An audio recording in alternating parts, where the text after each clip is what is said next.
मन ही बंधन है मोक्ष का। आंख देखती है या आंख से देखता है। श्वासों को देखो, कौन ले रहा है, कौन छोड़ रहा है।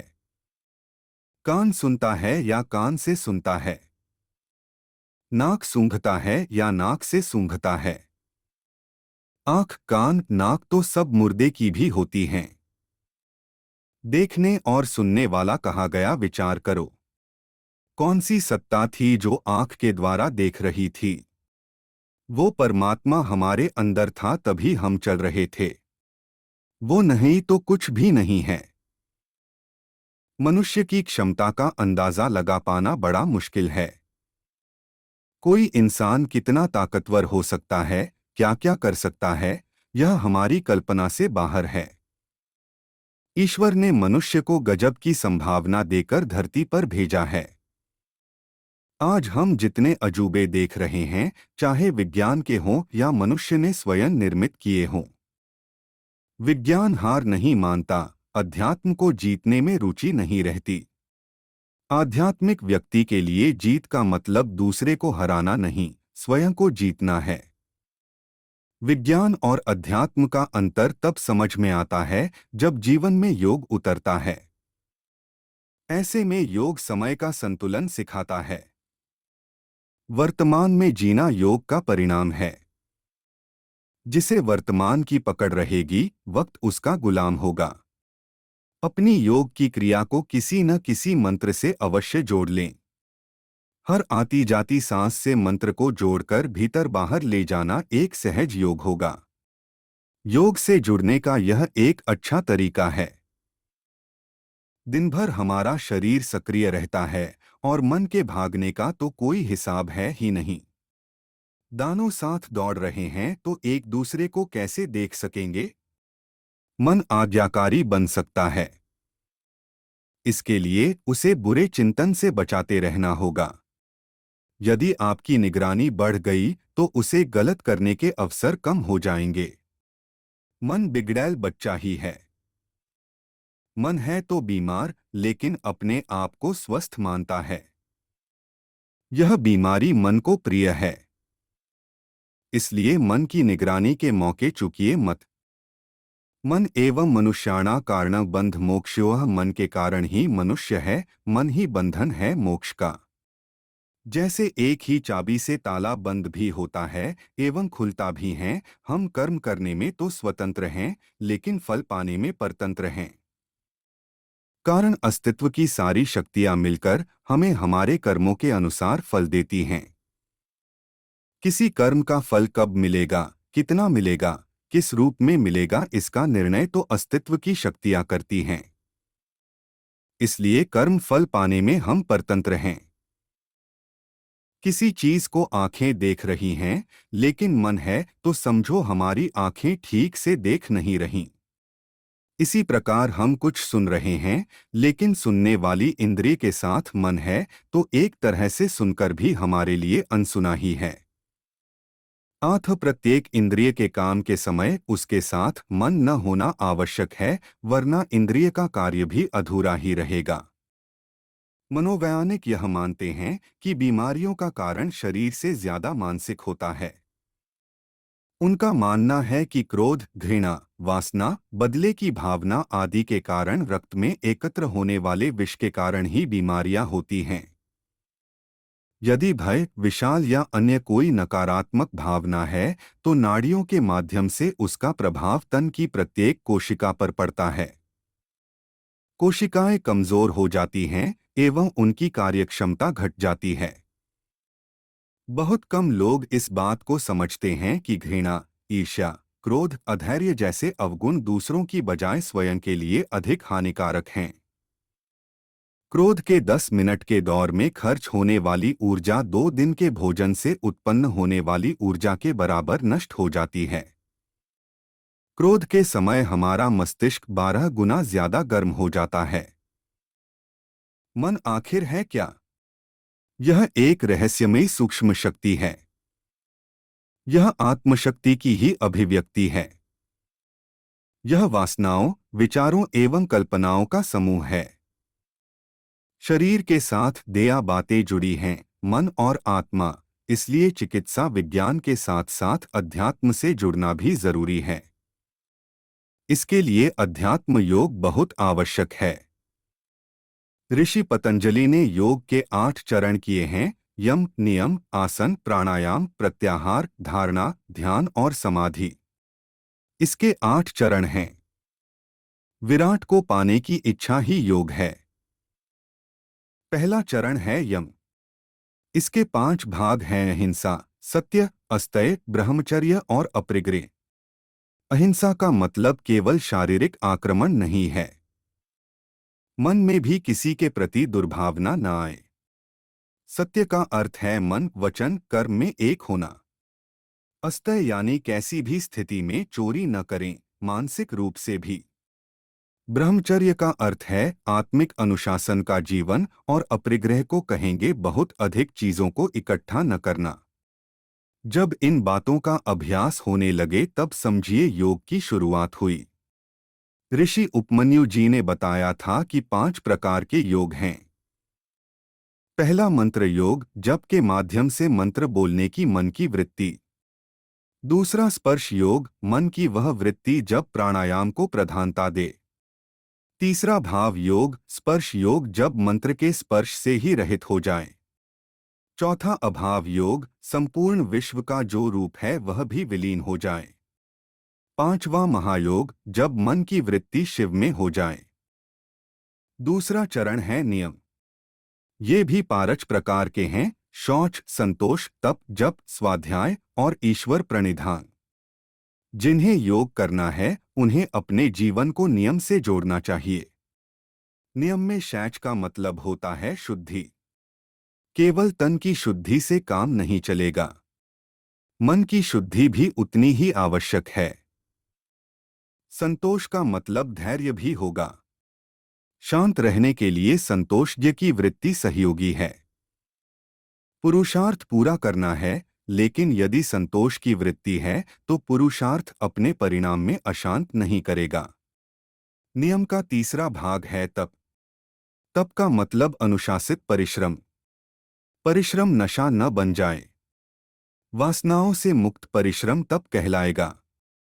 इसके बाद क्रम है जप यानी स्वाध्याय। स्वयं का अध्ययन ही स्वाध्याय है। पांचवी बात है ईश्वर प्रणिधान। परमात्मा के प्रति समर्पण का भाव। सुल होने पर हम अहंकारी नहीं होंगे। असफल हुए तो डिप्रेशन में नहीं डूबेंगे। जिनसे मानव शरीर से चलकर मन से गुजरता हुआ आत्मा तक पहुंच सकता है। जैसे चुंबक में एक होता है लोहा जो दिख रहा है, और अदृश्य चुंबकीय शक्ति। पृथ्वी में गुरुत्वाकर्षण होता है जो दृश्य शक्ति है।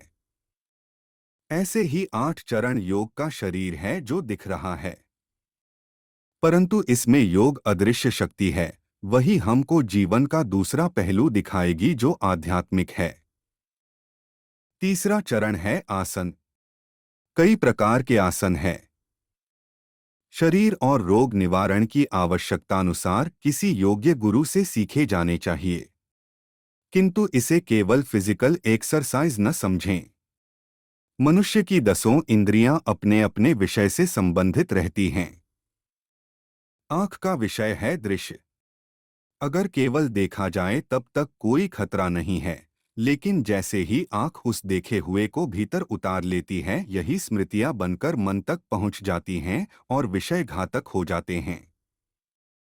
आसन करने से इंद्रियों का नियंत्रण सरल हो जाता है, इसलिए आसन किसी की देखरेख में करें, लेकिन स्वयं अपने आप को समझाते रहें कि आप आसन करते हुए अपनी इंद्रियों को नियंत्रित करने का काम भी कर रहे हैं।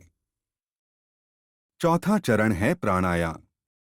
आध्यात्मिक योग से स्वास्थ्य ठीक रहता है, हम स्वयं को पा लेते हैं, और इन सबसे महत्वपूर्ण है ईश्वर के दर्शन हो जाते हैं। शरीर में प्रकट हुई जो वायु है उसको प्राण कहते हैं। उसे रोकना ही उसका आयाम है। 3 तरीके हैं। पहला रेचकह नाक के एक छिद्र को दबाकर दूसरे से वायु निकालना, दूसरा पूरकः दूसरे छिद्र द्वारा वायु को भीतर भरना, तीसरा कुंभकः वायु को भीतर घड़े की भांति रोकना। आप पैदल चलते में एक प्रयोग भी कर सकते हैं। अपने हर कदम को सांस से जोड़ लीजिए। एक सांस भीतर, एक कदम आगे और एक सांस बाहर, अगला कदम आगे। जैसे ही कदम ताल और सांस का संबंध बना, चलते चलते ध्यान की क्रिया घटती रहेगी। मंदिरों में परिक्रमा की व्यवस्था इसीलिए की गई है। किसी एक लक्ष्य को केंद्र में रखकर हम चल रहे होते हैं। ऐसे ही चलते हुए हमारा शरीर कदम और सांस से जुड़ेगा, मन शांत होने लगेगा। घूमने का घूमना हुआ, मेडिटेशन स्वतः होता रहेगा। बिना पैदल चले कोई भी दिन न बिताएं। शरीर में 10 तरह के प्राण हैं। प्राण प्रयाण करता है, इसलिए प्राण कहते हैं। अपान, जो कुछ भोजन किया जाता है उसे जो वायु नीचे ले जाती है। व्यान, जो वायु सभी अंगों को बढ़ाती है। उदान, जो मर्म स्थानों को उद्वेलित करती है। समान, जो सभी अंगों में समान रूप से चलती है। नाग, मुख से कुछ उगलने में कारणभूत वायु। मूर्म, आंख खेलने में कूर्म नाम वायु स्थित है। कूकल, छींक में। देवदत्त, जम्भाई में और धनंजय, यह संपूर्ण शरीर में रहती है, यह मृत शरीर को भी नहीं छोड़ती। प्राणायाम के परिणाम मल, मूत्र और कफ की मात्रा घटती है। सांस विलंब से चलती है। शरीर में हल्कापन, शीघ्र चलने की शक्ति, हृदय में उत्साह, सौंदर्य में वृद्धि, युवापन की स्थिरता और स्वर में मिठास।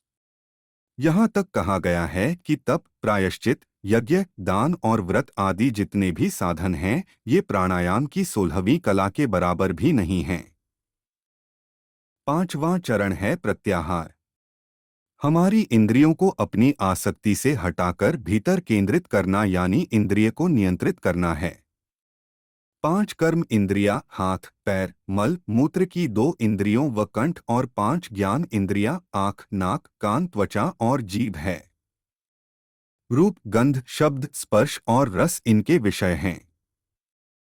इंद्रियां अपने विषय में आसक्त हो जाती हैं, तुरंत मन को इसका वितरण कर देती हैं। यहीं से गड़बड़ शुरू हो जाती है। आँख का काम है देखना, त्वचा का काम स्पर्श करना। मनुष्य की अशांति का एक बड़ा कारण यही है कि उसकी इंद्रियां अनियंत्रित हैं। विषय की आसक्ति से हटाकर भीतर की ओर मोड़ देना ही इंद्रियों का सदुपयोग है। 6ठा चरण है धारणा। ऋषि उपमन्यु ने श्री कृष्ण को बताया था। योग में 10 बाधाएं भी बाती है। आलस्य, तीक्ष्ण, व्याधियां, प्रमाद यानी असावधानीवश योग न करना, स्थान संशय, यह है या नहीं इस प्रकार का ज्ञान, अनावस्थित चित्तता, चित्त की अस्थिरता, अश्रद्धा, भ्रांति, दशर्नम, दुख, दामनस्य, इच्छा पर आघात पहुँचने से मन में जो क्षोभ होता है, और विषय लोलुपता, विचित्र विषयों में जो सुख का भ्रम है।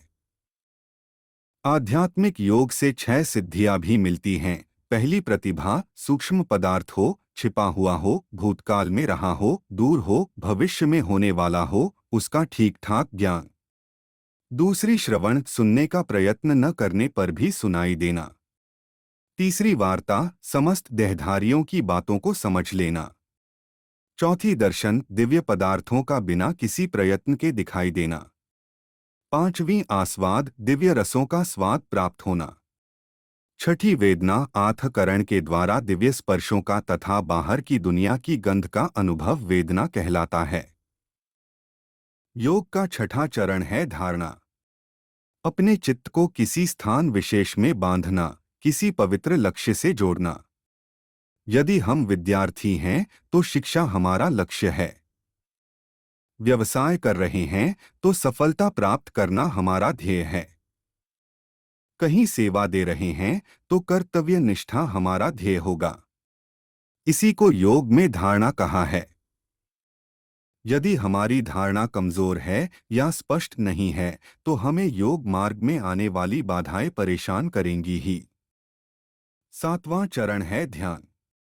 मन के अभाव का नाम ध्यान है। मन कोई अंग नहीं, एक अवस्था है। इसका कोई इलाज नहीं हो सकता। अंग का इलाज किया जा सकता है। हृदय, फेफड़े, पेट आदि में कोई गड़बड़ी हो तो इलाज हो सकता है, लेकिन मन को कहां से पकड़ेंगे?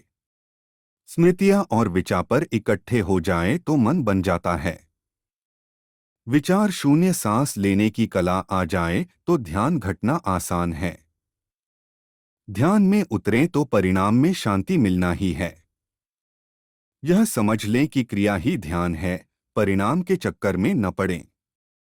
कुछ सत्पुरुषों के मुताबिक कोई भी ध्यान निर्विषय होता ही नहीं।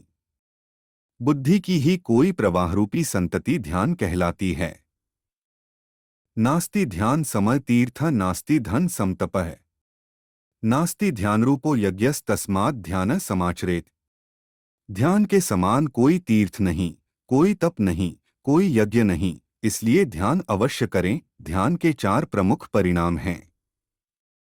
शांति, समस्त परेशानियों का समापन, प्रशांति, अज्ञान का बाहर और भीतर नाश हो जाना, दीप्ति, बाहर और भीतर ज्ञान का प्रकाश होना, और प्रसाद यानी बुद्धि की स्वस्थता।